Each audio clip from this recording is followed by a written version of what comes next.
بمبئی سے کوئی پردے والی آپا ہیں، وہ صاحب پیدل حج کرنے کے لیے نکلی ہیں۔ ابھی ایک مسئلہ کسی طریقے سے ختم ہوا کیرل کے شہاب بھائی کا، وہ بیچارے کسی طریقے سے پیدل حج کر کے آئے، ابھی ایک نئی آپا آئی ہے پیدل حج کرنے والی ہیں۔ معاف کرنا، ایسی عورتوں کا مقصد ثواب حاصل کرنا نہیں ہے، اپنی پبلسٹی کرنا ہے۔ ورنہ علماء جانتے ہیں شریعت کا بڑا واضح اصول ہے کہ اگر دو کام ہیں اور دو کام میں سے ایک مشکل اور ایک آسان ہے تو شریعت کہتی ہے اگر دونوں کام جائز ہے تو آسان کام کو آپ اپنا لو۔ اگر آپ کو نماز پڑھنی ہے اور ٹھنڈی چھاؤں بھی موجود ہے اور کڑی دھوپ بھی ہے تو کڑی دھوپ میں کھڑے ہو کر نماز پڑھنا کوئی ثواب کا کام نہیں، آپ ٹھنڈی چھاؤں میں کھڑے ہو کر نماز پڑھیے۔ اگر مسجد میں پنکھا ہے اور پنکھا چلا کر کے آپ نماز پڑھ سکتے ہیں تو کوئی ضرورت نہیں کہ آپ پسینہ کھائیں۔ اگر ہوائی جہاز کا انتظام ہے اور آپ 4 گھنٹے میں آپ جو ہے جھارکھنڈ سے رانچی سے آپ جدہ پہنچ سکتے ہیں اور آپ پٹنہ سے جدہ پہنچ سکتے ہیں تو کوئی ضرورت نہیں ہے آپ پیدل آپ حج کرنے کے لیے نکلیں اور دنیا کو کے اندر پبلسٹی کریں۔ آج دین کو پبلسٹی کا بھی ایک ذریعہ بنا دیا گیا ہے۔ میرے بھائیوں، آج حالات یہ ہیں، ممبئی کے ایک بہت بڑے کاروباری، ممبئی اور گجرات کے ایک بہت بڑے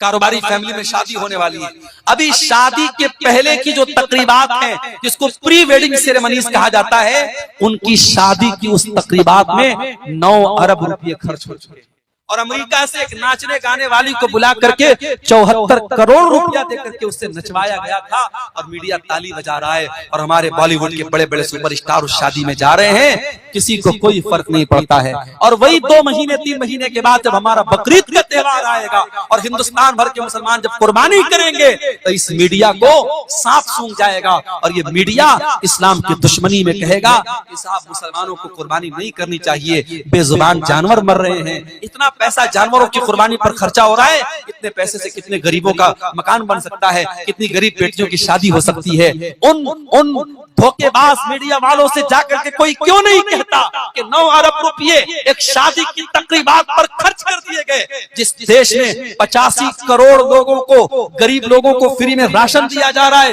اس دیش میں ایک انسان کی شادی پر 9 ارب روپے خرچ کیے جا چکے ہیں۔ کیا میڈیا کا یہ فرض نہیں بنتا کہ وہ اس پر بھی لوگوں کو جاگروک کرے کہ اس 9 ارب روپے سے بہت سارے غریبوں کے کام ہو سکتے تھے؟ میرے پیارے ساتھیوں، اصل چیز یہ ہے لوگ اسلام کے دشمن بنے ہوئے ہیں، اسلام کو مٹانے کی بہت ساری پلاننگ ہو رہی ہے، مگر یاد رکھو اسلام کی فطرت میں قدرت نے لچک دی ہے، اتنا ہی یہ ابھرے گا جتنا کہ دباؤ گے۔ اسلام اللہ کا وہ چراغ ہے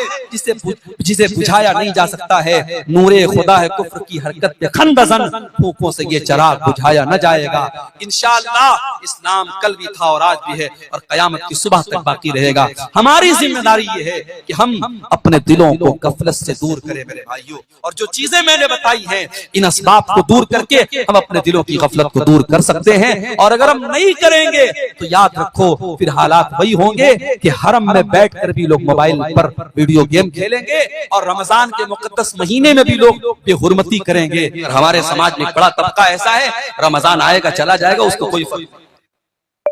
معاف کرنا میرے بھائیوں،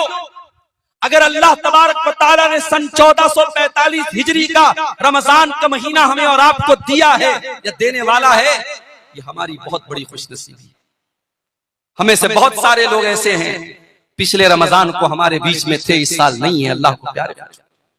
اللہ نے ہمیں ایک اور رمضان دیا ہے،